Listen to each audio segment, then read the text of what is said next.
Good afternoon and welcome along to another episode of Red Tinted Glasses here live on the Red Tinted Glasses YouTube channel, and a special start to the show today. Happy birthday, Calum. Thank you for getting out of your bed to join us on your birthday. It's okay. I'm in a reasonable condition. I thought I probably wasn't going to be, but here we are. Thanks very much for the birthday wishes. And a relatively positive podcast on my birthday, I think's in store. So that's nice. I know it's always nice that I don't have to, be moaning to you on your birthday, or you don't need to moan about it as well. But we will start the podcast with a few moans. We'll get them out the way early doors.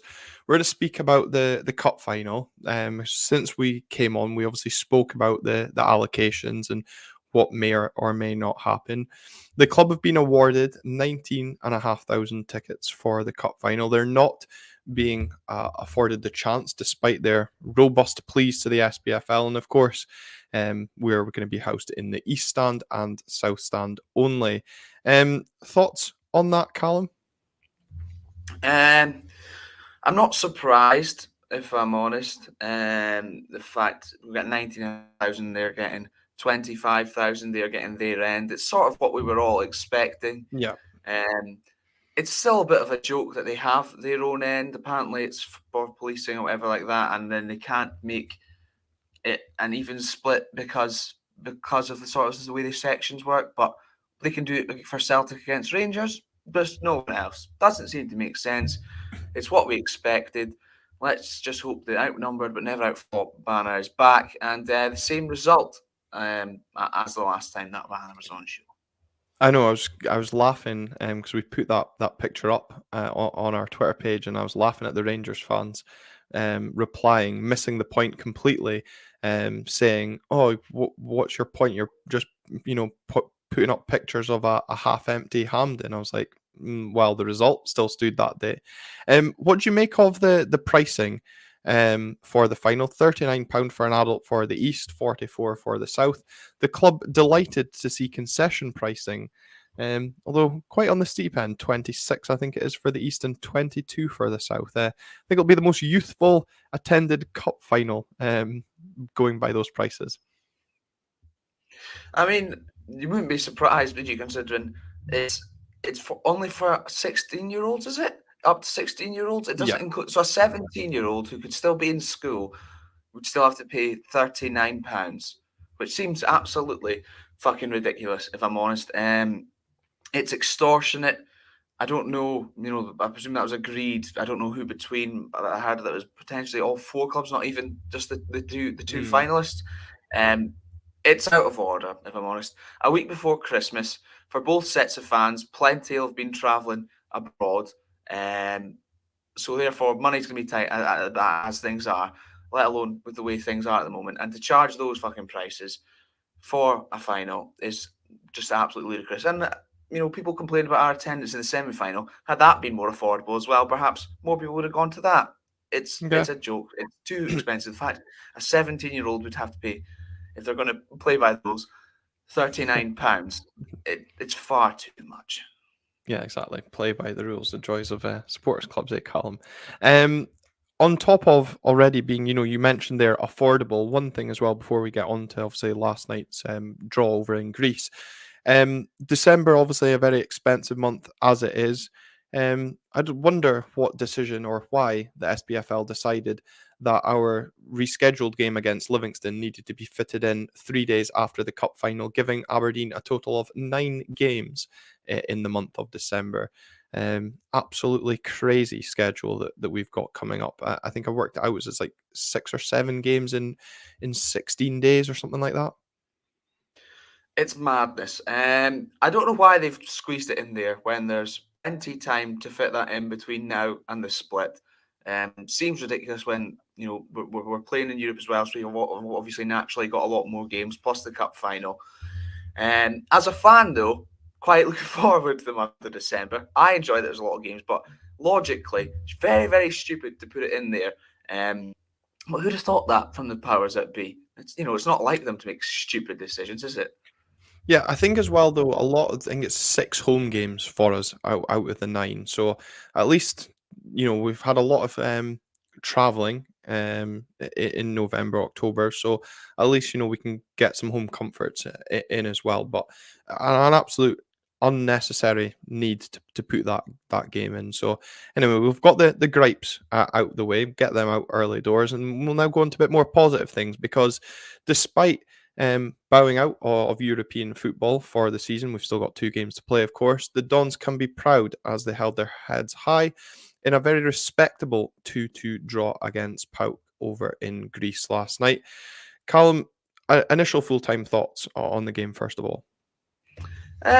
Quite proud, to be honest. Obviously, yeah. Unfortunately, we won't be progressing. I think we would have known that at the start of the group. To be fair, however, I think we put on a very good showing last night. It was obviously backs to the wall. Perhaps with at least with the first goal, we could have done a little bit better. But the showing from the team, I thought, to stay in the game, in fact, to come back as well, was excellent. And the fact that we've not been in Europe for a very long time, and we've put in a decent showing. And on other days, these games we might have had better results. Think about against PAOK, that had, foul throw. Helsinki last night did pretty well in Frankfurt. I'm proud, to be honest, which is weird considering we're out with 2 games to spare. So it's weirdly positive, and the fact it keeps sort of a run of decent results going as well, with Motherwell in the league, winning in the semi-final, and going to a good side, let's be honest, and picking up 2 points in a very difficult picking up a point, in a very difficult venue. I'm just glad it sort of keeps that momentum going. I'm glad also the travelling fans got 2 goals to celebrate there too. Yeah, absolutely. I think that was the first thing I messaged Becky. Of course, it was her birthday yesterday. She was over in Greece watching the game, and I think that's the first thing I messaged her and said, "I'm so glad you got a bounce to celebrate." As well, it was the same, in Frankfurt. I was glad that probably expecting a 4 or 5-0 defeat, and you get something to celebrate. It makes the trip worthwhile, and those that were there certainly have those memories for a lifetime as well. And I think, proud is obviously a word that's going to be banded out a lot, and I think the Dons do have a lot to be proud about in the way we've held ourselves in this group. There's a double-edged sword. There's a comment coming from Kaiser I'm going to kind of come on to in a minute around that. But we've more than held our own in all games, and I think Barry Robson made that point last night. A bit more luck, maybe a bit more streetwise, you could say, in Europe. We could be sitting here speaking about going to Helsinki in still contention for qualification, but unfortunately, these are the fine margins that come with European football, and maybe that little bit of naivety. Obviously, the triple substitution in the PAOK game, 15 minutes in at home against Helsinki, where we didn't get going. You obviously mentioned the foul throw, not putting a man on the post from a corner. It's just so fine margins, but I think the way we've acquitted ourselves, you just need to look at the way Celtic acquitted themselves in Madrid, an absolute drubbing. Rangers last season, drubbed week in, week out in Europe. We've lost the games we've lost by 1 goal. We've not been disgraced by any sense of an imagination. But as Kaiser says, he feels we could have done far better in the group. Helsinki and PAOK should have been 2 wins, and I suppose that is going to be probably the niggling thing at fans, and I'm sure Barry Robson and a few of the players, that we've maybe let ourselves a little bit down in those home games, not taking more than the point we've done so far. Yeah, I think so. I agree with Kaiser there that we probably should have won both those games at home. Certainly, perhaps with the situation we found ourselves in at PAOK before we chucked it all away, and then you throw in the referee decision as well. And likewise with Helsinki, we weren't fantastic. However, their goal shouldn't have stood. We should have performed better on the night, though. I think that's fair to say. And we should have taken, you probably argue, maybe 4 points from those games, and then going across to Helsinki perhaps with a win, we could have still been sort of in the hunt. However, I think for a lot of these players, it's the first time they've been involved in this sort of thing. It's a long time for us as fans that we've seen Aberdeen involved, and the fact we've not been disgraced when perhaps we could have been, and perhaps we would have thought we would have been as well. I think gives us reason to be confident. And, we can go to Helsinki, we can win that and not finish bottom of the group. I don't think that's a disgrace at all. So I'm relatively happy, and the experience that the players will get, also the experienced fans have got travelling abroad, I think is only a good thing. Yeah, and I think that's a really good point. The Helsinki game, albeit meaning nothing in terms of qualification, it means something in the fact, as you rightly say, go over there and win would guarantee us third place in the group, which I think we even discussed we would be pretty happy with if that's where we finished in the group. And I think we've not disgraced ourselves overall, so a lot to be proud of. But if we look back on the game last night, Calum, Stewie Walker that regularly listens to this podcast when he's working away up the road always mentions about team lines and people's comments when the team news comes out. And I think there would have been a lot of pant pissing, I think it's fair to say, when the team news came out and Ryan Duncan's in there and so is Duke as a lone striker. I know certainly I thought, what the fuck is going on here? With more so Duke as a lone striker, given kind of his success rate previously at working on his own. And definitely surprised to see Ryan Duncan involved. But I'm sure anyone that publicly voiced their concern was quickly deleting it after that performance. What was your thoughts seeing the two changes, obviously Leighton Clarkson and Miovski dropping out? I was a bit. I looked when I read the team. I was a bit. I don't know. Confused is maybe the word I'd used. I certainly thought Dante Polvara would start this game. I thought it's the kind of game he suited him. I mean, when we've seen him coming from the start, like Frankfurt away, for example, Ibrox, he's done excellently in games where we have our backs against the wall. So I thought he would perhaps start. In a way, I wasn't really surprised to see Miovski not start, considering how absolutely knackered he was over the weekend. I was a little concerned for the same reason as you, basically, in terms of Duke's success rate when he's played up there by himself. However, good to see he's proven us wrong, and good to see he's back amongst the goals also. Yes, exactly. I gave him a wee message on Instagram last night to congratulate getting back on the goal trail. But I think when you look at the lineup last night, it really required a lot of discipline in terms of the performance. Everyone sticking to their task, and we were obviously set up to be a kind of counter-attacking side. And I think it's fair to say that everyone, including the substitutes, did their job to a man last night. Yeah, I agree. It was a lot of back against the wall stuff. But I thought when we did get the chance to break, we did well. Obviously, the fact we grabbed 2 goals away at p.a.o.k is pretty impressive, considering some previous Scottish results there in the not so distant past. May I add? But I thought, man, they were excellent. They pulled their weight, and I think that it just sort of it gives me a better feeling about sort of even the weekend, which I'm sure won't last very long. But the fact that we're still getting decent results, and that's a run of 3 now. It's been a while since that's been the case, and it just gives me a little bit of hope toward going into what's a pretty difficult spell of fixtures, I think it's fair to say. Yeah, definitely. And I think, I mentioned there the team was kind of maybe set up to be a counter-attacking side, but quite ironic then that our goal very, very much felt Route 1 football. I was kind of questioning where Kellerose's kick was going, out to a very isolated Nicky Devlin. But Nicky Devlin, as he's seemed to prove every time he gets into that position, does really well to beat the man. And provide an excellent cross, and then Duke going back to what Duke does best with a excellent touch and turn to finish, and probably give certainly me a feeling of a surprising lead. And I'm sure those in Greece are scenes that they'll remember for a long, long time. And yeah, it was nice to see that come off, because we needed to be clinical in that situation. And at the time, obviously, I thought, well, that's giving us something to hold on to, but it shows that we can obviously play that and hit teams on the counter. Yeah, definitely. I think it. Yeah, I was definitely surprised. I was certainly surprised, and the fact we were clinical, we didn't have too many chances. We scored 2 goals, certainly pleasing. I thought Duke took it really, really well, and it's good to see. Between the goal up at Motherwell and now as well, didn't play against Hibs, so that's 2 games, 2 goals for him, personally, which is good to see, because it's just he's not started excellently, I think it's fair to say. And if we're starting to see him get back into form whilst Miovski's on form, we have two strikers plus the other two champing at the bit, I'm sure, to get involved. It can only be a good thing. And Nicky Devlin, once again, what a signing he's been on a free. I think some people were a little bit concerned and thought, is that Ross McCrory's replacement? Maybe not best pleased. I had a little bit about that. I thought it was maybe a shrewd signing at the time, but he's really stepped up, and he played very well again last night, and in the build up to that goal as well. Excellent.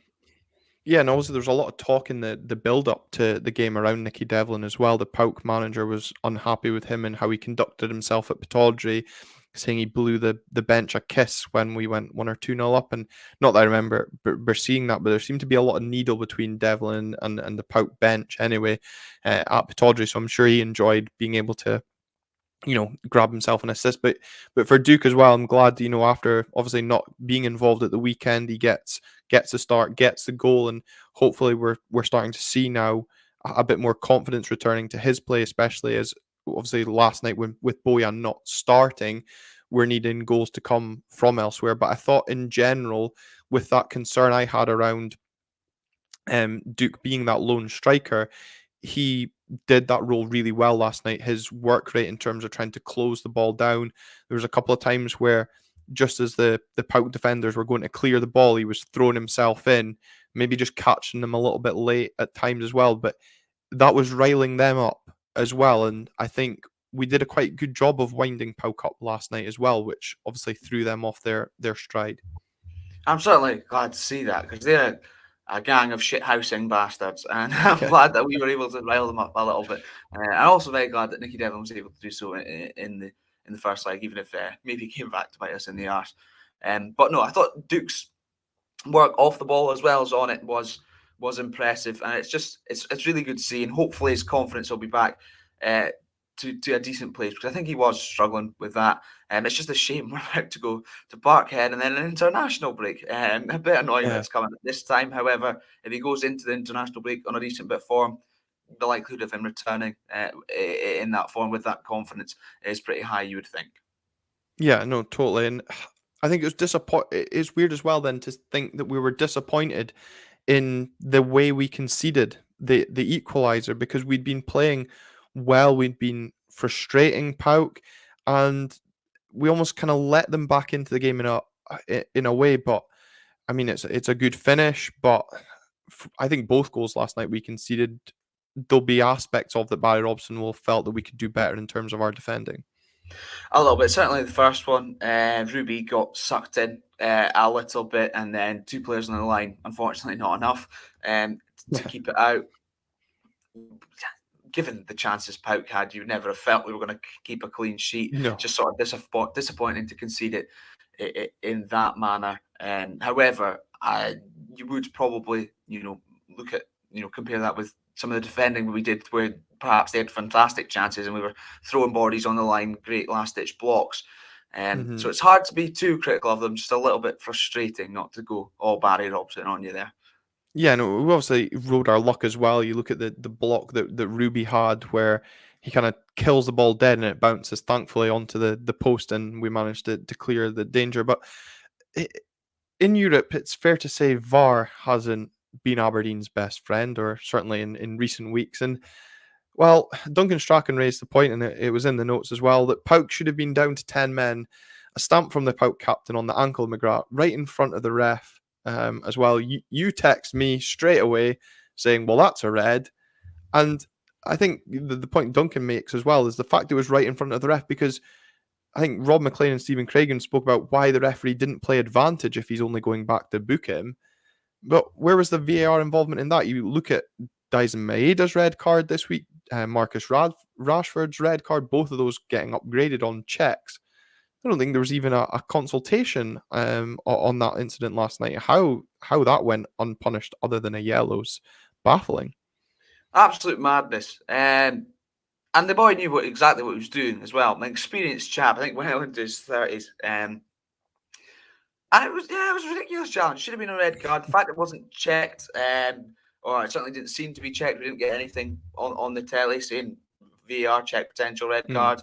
Absolutely ridiculous. And that's twice in 2 games against that mob that we've had things just not checked when we certainly should have got the decision, which seems baffling. And it was a bad challenge. Just glad Jamie McGrath was okay, because in the last couple of games he has been through the wars a little bit.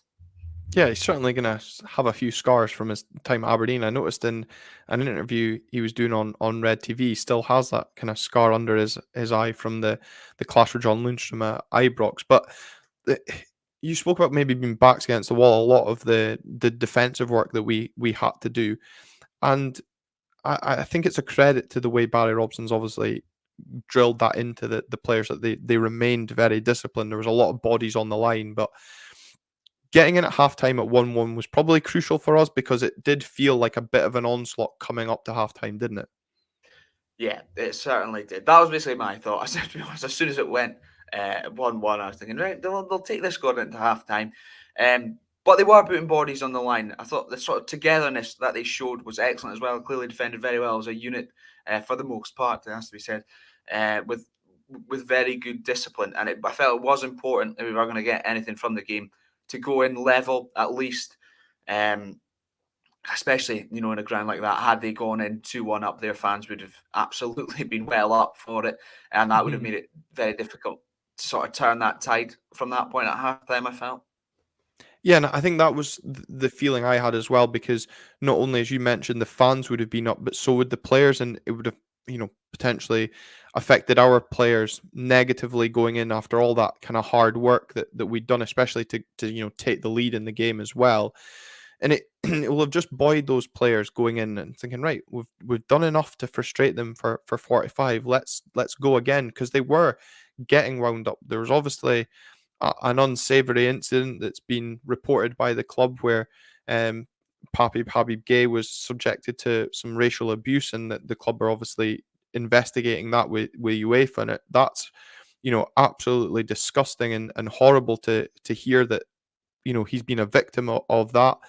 And Jamie McGrath obviously coming out and saying that had the players been aware at the time, that they would have walked off the pitch. So the players, whilst potentially losing their head on the pitch, the fans, absolutely uncalled for in nature of losing their heads off it at maybe how well we were stifling PAOK, or how poorly they felt their team was playing. Madness, really, that sort of thing's happening in 2023, nearly 2024. There's no place for it in the game at all. The one thing we can take from it as positive is the way sort of the team seemed to rally around him, and Jim McGrath sort of revealing in the changing room afterwards. Pappy was understandably very, very upset, probably a bit shaken by what had happened, and the team sort of gathered around him. You saw when we scored the second goal, Rhys Williams and Angus McDonald going tonto towards the home end, which I think upset them. Good. I think that shows sort of togetherness, which I think is the only real positive we can take out of that sort of situation. And the PAOK statement saying it's a thing of the imagination, not verbatim, but loosely, is just absolutely ridiculous. And there's no place for it at all. Yeah, their statement screams Celtic's defence of Alexander Tonev in the Shea Logan incident, to be fair.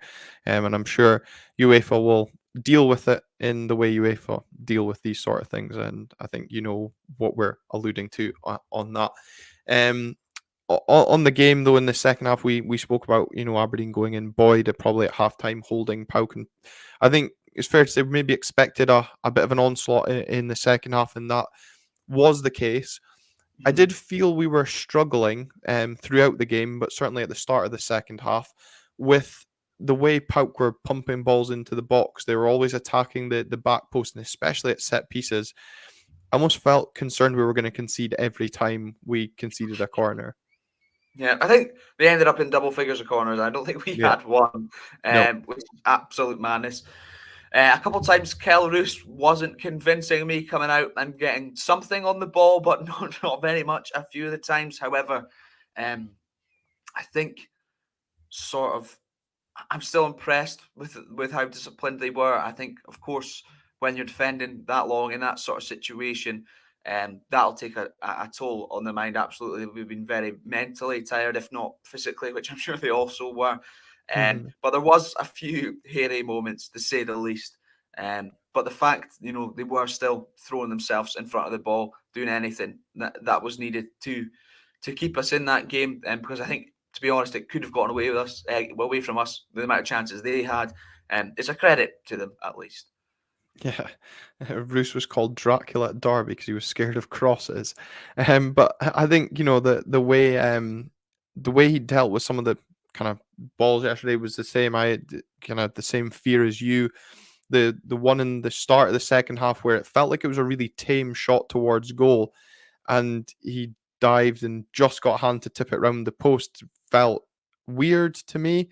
And then towards the last 5 minutes when it was already 2-2, he elected to double punch the ball instead of collect it, but he punched it straight out. And I thought, like, okay, it's come off, but can we not do this for another 5 minutes?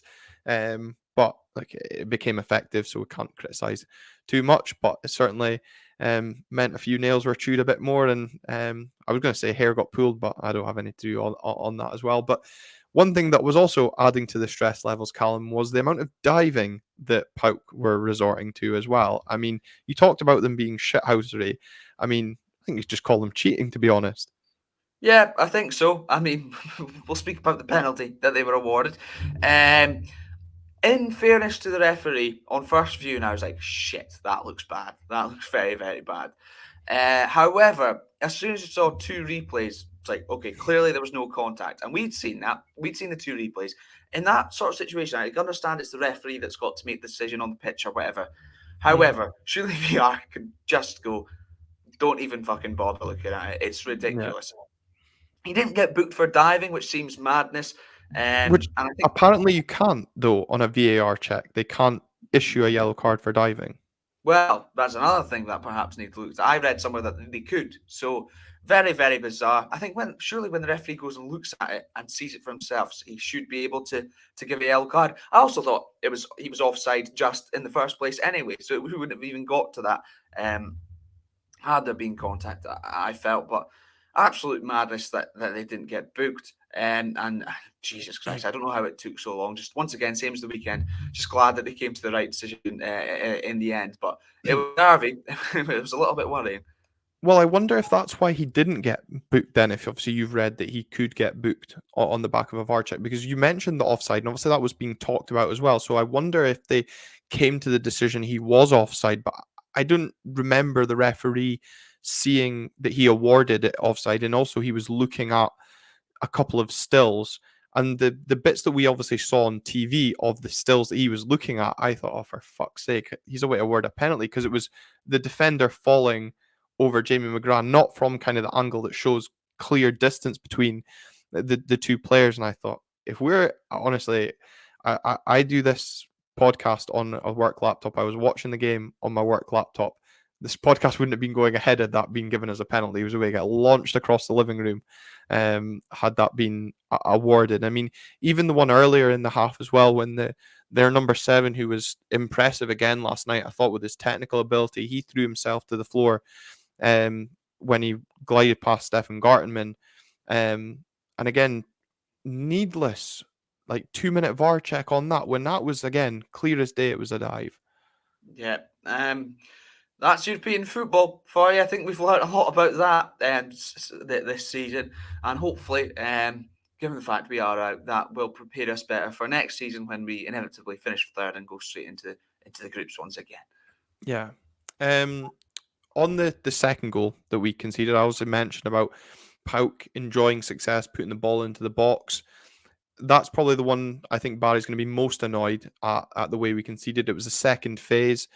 And for me, what also was disappointing was we had 3 defenders around the boy that eventually heads it in.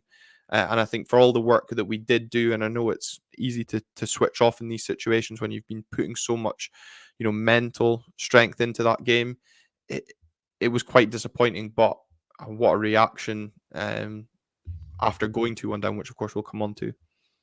Yeah, we certainly got the reaction, which is encouraging. However, I do sort of agree. in terms of that. Many a player surrounding the boy that won the header. Don't want to take anything away from the header, however, because I thought that itself was excellent. But one of our boys has just got to go and claim that, put their name on it, and fucking get rid of it any way, shape, or form, don't they? Yeah, absolutely. It was frustrating, and I did think at that time, I thought, well, this is going to be another proud performance, but ultimately nothing to show for it. But Jamie McGrath had other ideas, and I think what we did well last night was win those niggly free kicks that we've got a bad habit of giving away. There was a couple of examples with Bojan doing it and Dante doing it as well when he came onto the pitch, and almost learning.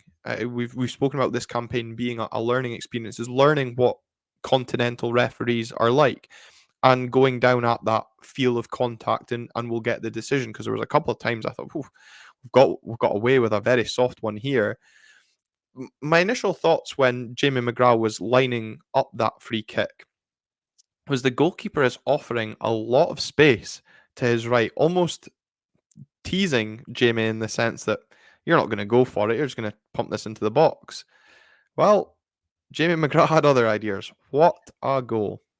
It was inviting, you felt, wasn't it? And ultimately, the keeper did get a hand to it, and he's probably disappointed because once you get a hand to it, you'd expect it to be a strong hand. However, take nothing away from the strike. From that distance, to even get on target, if we're honest, and let alone sort of with the way the ball moved in the air as well, was very, very impressive. But I'm really pleased for Jamie McGrath. A lot of questions maybe asked when we signed him after we missed out on Tonio Teklic, but I think we are seeing that end product. And McGrath, he really, really grafts as well, and he's sort of adding end product to his game, which maybe people were concerned about as well, thinking he was a bit of a penalty merchant, perhaps. But it is really, really impressive, and he gets battered and bruised every single week. So I'm happy for him. Excellent strike, and again, really happy that the away fans got something more to celebrate. That must have been bedlam when that one went in. Yeah, and Robson really enjoyed it. He was absolutely loving it in that celebration amongst the players. And poor Bojan must have been thinking, I'm getting on now. And he was quickly ushered back to the bench to sit down for an extra 5 minutes. But, we were very critical last time we played Paok of the way Barry Robson made the substitutions, we felt costing us the game. I thought last night he got those changes spot on. Johnny Hayes coming on for Ryan Duncan, who, to be honest, Ryan Duncan didn't really have his best game. Again, probably in a position that he's not used to.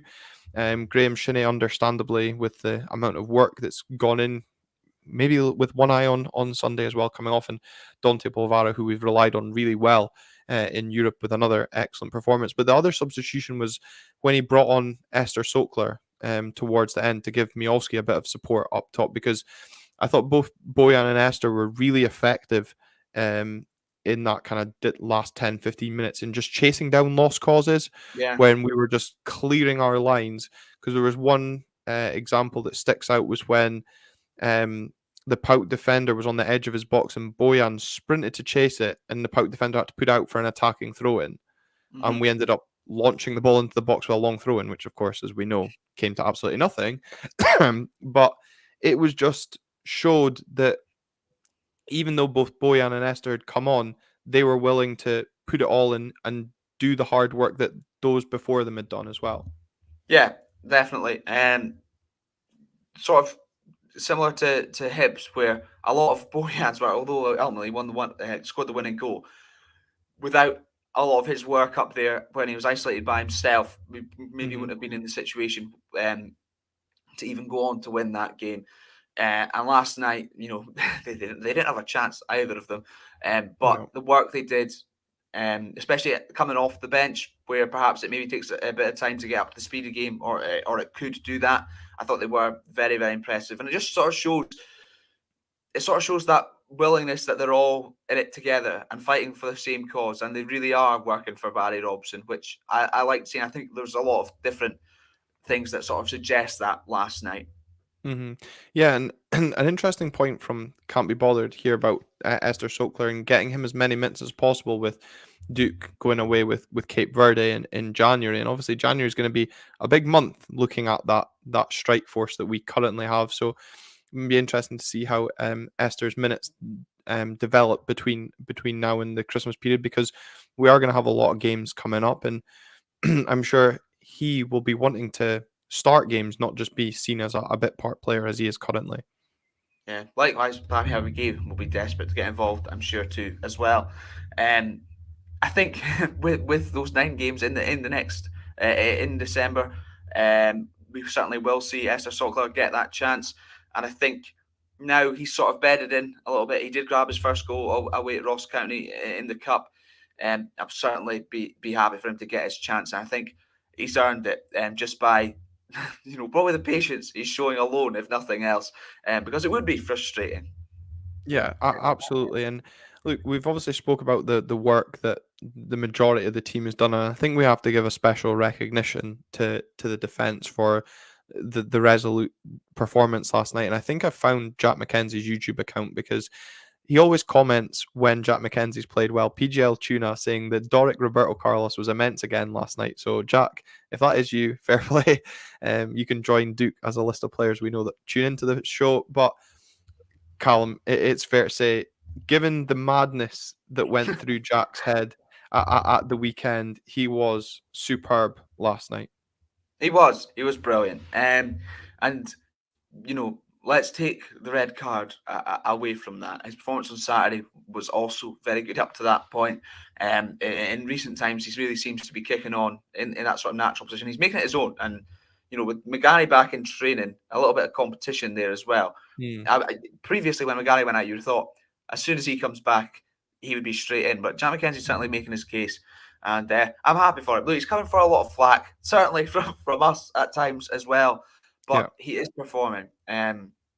He was very good. The fact he would have been very disappointed with himself on Saturday, you would feel, and then to come off the back of that and put in a performance like that in a very tough venue against a good side, some tricky wide players, certainly very impressive, and just continuously sort of making not just us, but I'm sure many Aberdeen fans eat our words, and if I'm honest, I'm very happy about it.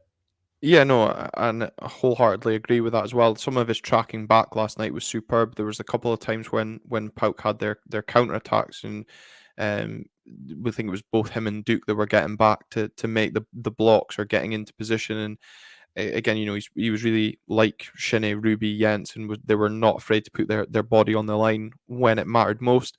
Ruby, can't keep him away from the spotlight as well with his. I know you found it rather amusing, the diving header he did into the back of the Paok player. I can't help but feel, though, that was extremely aided by the fact that the Paok player behind him kind of lifted him up a little bit as he was already in the air. But you can almost sense that game last night why there was those kind of talks around Tottenham potentially looking at Ruby. Another, in terms of data, solid performance.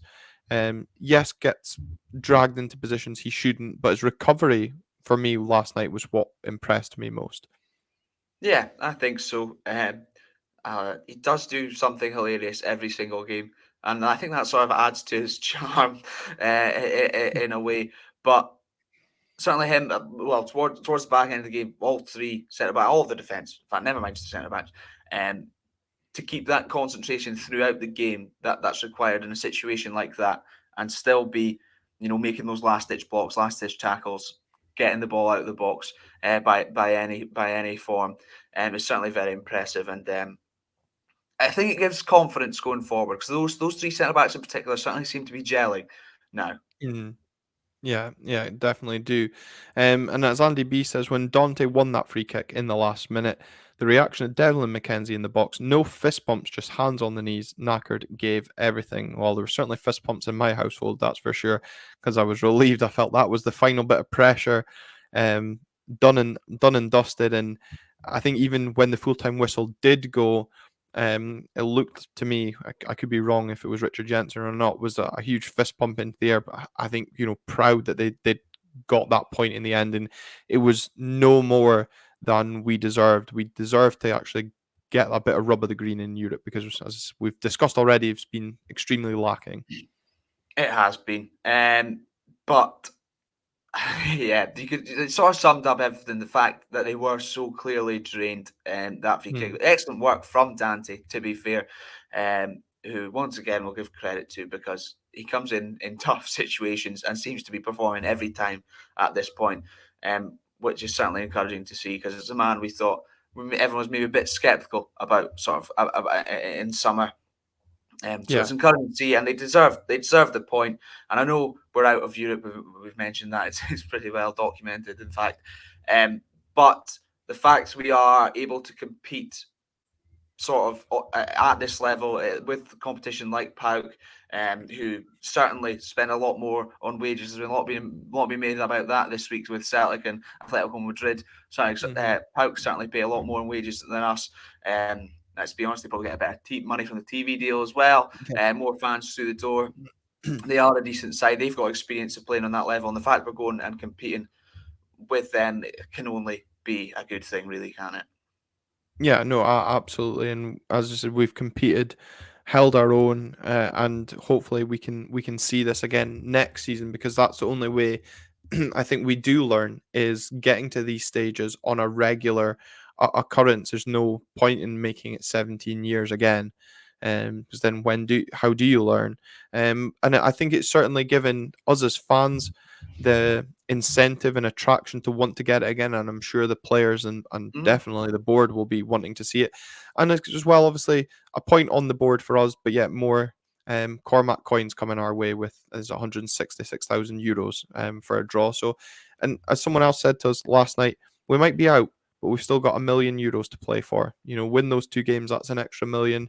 That is a huge amount of money coming to us. And of course, with some of the transfer rumours going around as well, Yilba Ramadani this week coming out linked with a move to Inter Milan. We could see a potential windfall in the sell-on clause that we've got on that contract. Obviously, Lewis Ferguson continuing to impress. Links to him with Juventus, although I know Juventus were maybe linked with Calvin Phillips. I saw this week, so maybe Man City are lining up Lewis Ferguson instead. And obviously we've got that'll be a shitload of cash. Yeah, right.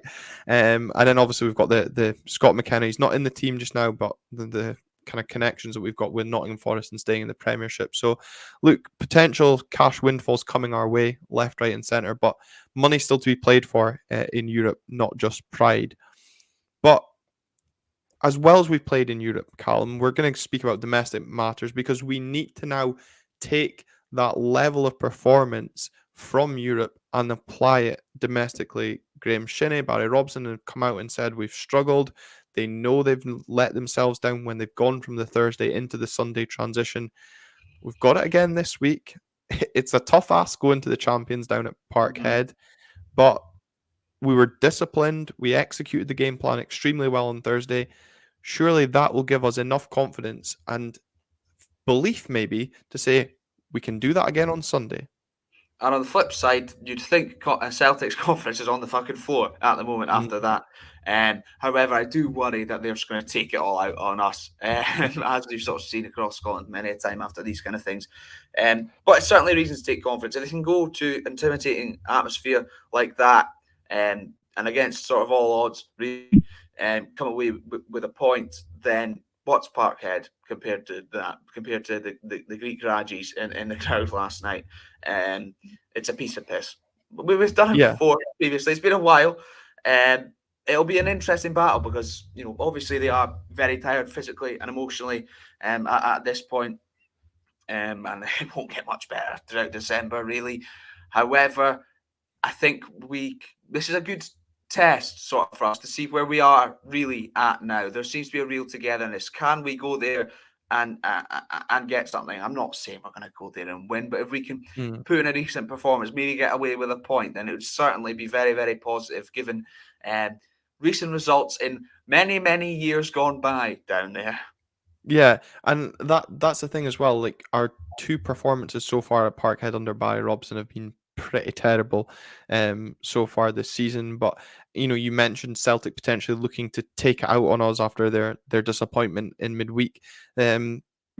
the SFA are certainly not holding back in helping them, appointing Willie Collum as the man in the middle this weekend, and we've got John Beaton on VAR as well. So, if you've got your tinfoil hat on and your conspiracy theories would say that the world's against us going down there, and it's already as hard as it needs to be. But look, there's no reason why, as you say, that we shouldn't be going to this game with a little bit of confidence based on Thursday night. I'm not sitting here like you saying I expect us to take something, but I certainly feel that anything we do say will be like taken as a positive, because a point from there would be probably more than most of us expect. But I think, looking from an Aberdeen point of view, my concern is we'll probably be just as physically fatigued as Celtic, even though they've had a little bit longer to rest. They're possibly more likely to make changes than we are. I suspect, will probably only make two.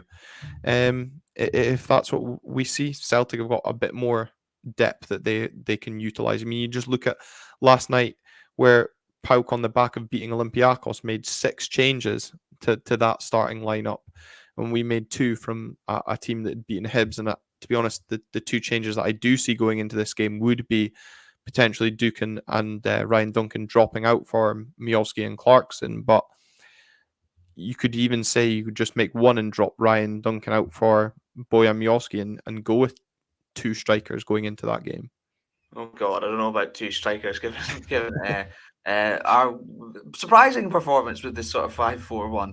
I think we should personally stick to that. I think that'll give us the best chance. I'd like to see Danny Bovara come in for this game, if I'm honest.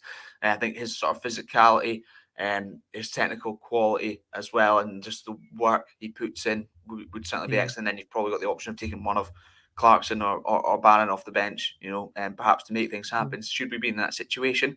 However, we're not in that situation. I do wonder, will there be any mention of the budgets after Celtic's result over the week? Probably not. I suppose it depends what the result is on Sunday. Maybe if we win, no wonder if they'll come out crying about the budgets. We can certainly shout from the rooftops about it, that's for sure. In terms of Celtic, how do you think they do approach this game? Tends to be when we go down there, it's going to be a fast start. You mentioned obviously the frustrations as well. Do you think we'll have to deal with, yet again, some sustained pressure for large parts? Nailed on from Lee Seymour. Liam Scales 1-0 Celtic.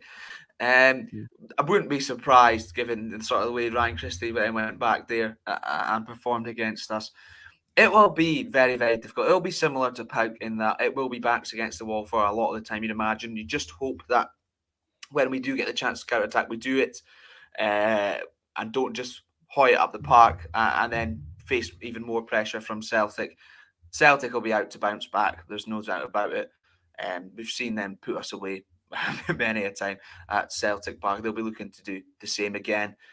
So it'll be, once again, for us, defending resolute, keeping that concentration. Hopefully no individual errors this time. And there's a little bit of hope for me, given our recent run of form. I know that'll be obliterated inside 10 minutes. But let's just hope that's not the case. Yeah. With Lee Seymour saying that Liam Scales 1-0 Celtic, that would just be an absolutely horrible way to lose. But given what we've seen of Liam Scales as well, we know obviously where his strengths lie, and we know where his weaknesses lie as well. Potentially something we can look to exploit in terms of the Celtic backline. I guess for me, the concern is that the pace they've got up front. We mentioned being tired. Maeda's had a decent rest, but doesn't really feel like he ever needs a rest. He's like a Duracell bunny up and down that pitch, and Kyogo's difficult to deal with at the best of times, and he just needs the slightest of touch to throw himself to the ground. So I guess at least we've had a little bit of practice with folk that like to throw themselves to the ground cheaply in Paok, so we're well prepared for facing Kyogo this weekend. Absolutely. It's just annoying that he is really, really good, to be honest. However, I'll play the narrative a little bit here. Some of their players like to throw themselves to the deck. The treatment they get compared to, let's say, Luis Enriquez de Barros Lopez, when he does it, they don't quite match up. So let's keep that energy going into this game, shall we?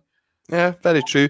Interesting you mentioned seeing Dante Polvara come into the team potentially going into this game, because I guess Ryan Duncan was giving us more of an out ball, so I'm assuming you would see um, Dante kind of in place of Ryan Duncan for this game. And how would you expect then kind of that midfield of Polvara, Shinnie and Barron, if we say stayed with that kind of what started last night going into this game? Well, that was sort of thinking, and then you've got McGrath who'll get up closer to the striker, whoever that may be, presumably Miovski, which I think is a role he does very well, to be fair. Yeah. And you'd expect, I think, with those three, there's a good combination of sort of Shinnie's legs and the grit he brings. Polvara brings a bit of that as well, a bit more physicality. And then Connor Barron works very, very hard. He's a small boy, but he works very, very hard and has been excellent so far this season. And he's also got that little bit of technical quality. If you were to maybe bring him out for Leighton Clarkson, it'd be pretty similar, you would think. However, I think those three with McGrath ahead of them would be my preferred option. But you know what? In recent times, off the evidence in recent times rather, I'll trust Barry Robson. I didn't complain last night, even though I maybe wanted to about the starting 11, and it worked. So, look, obviously he knows better than me. Who'd have thunk it? Yeah, sometimes it is just better keeping your thoughts to yourself until full time. But I was doing a piece for a Celtic podcast called The Cynic before we came live this lunchtime, and their key player that they identified from an Aberdeen point of view was Connor Barron because of his impressive performances so far this season. You know, surprising, I thought they might have picked Bojan, but I was wondering if they were maybe looking for an inside report given his contract situation.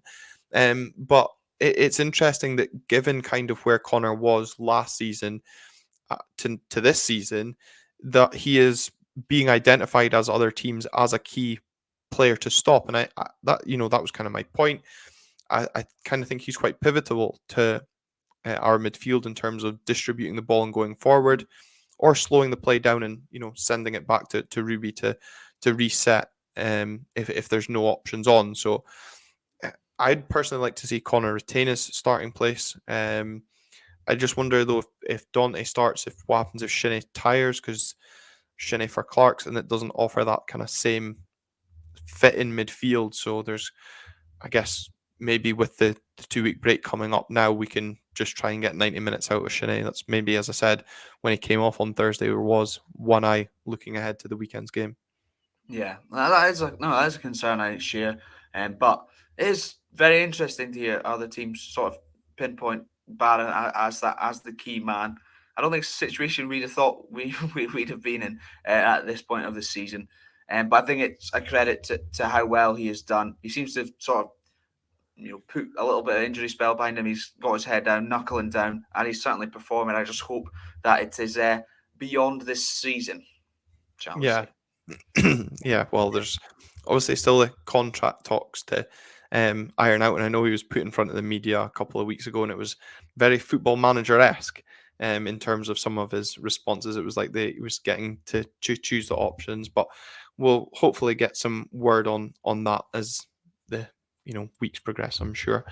But look, we'll see this. We're going into this game with hope, I think, more than expectation. I think that's fair to say. Yeah, as tends to be the case, probably goes to Glasgow, to be fair. Yeah, it really is. So we'll see what comes out of that hope at the weekend. Of course, the game kicking off on Sunday. We'll be back after a week, because obviously going into the international break, I'm going on holiday this weekend. Calum's going to enjoy his birthday. So well, you're working at Tesco from 6 till midnight, so it's not really the best, but you've got the weekend to enjoy it. So we'll be taking a week off and then coming back after the Scotland game, Scotland-Norway on the Sunday. So we'll probably back maybe a Monday live, looking back at this weekend's action against Celtic, and of course the return of domestic football as Rangers come to Pittodrie on the following Sunday. So thank you very much to those of you that have tuned in to the podcast here live this lunchtime. Calum, have a good rest of your birthday. Thank you very much, and thank you very much for all the birthday wishes in the comments as well. And Glen, enjoy Disneyland and your wee boy's birthday as well. Yes, I know, Rory's birthday tomorrow, and I'll have the Disney ears on from Sunday. So I'll send you a picture because I know you will be desperate to see what that looks like. But have a good weekend, folks. Those that are going to Parkhead, enjoy the game and bring 3 points back north. That would be brilliant. See you next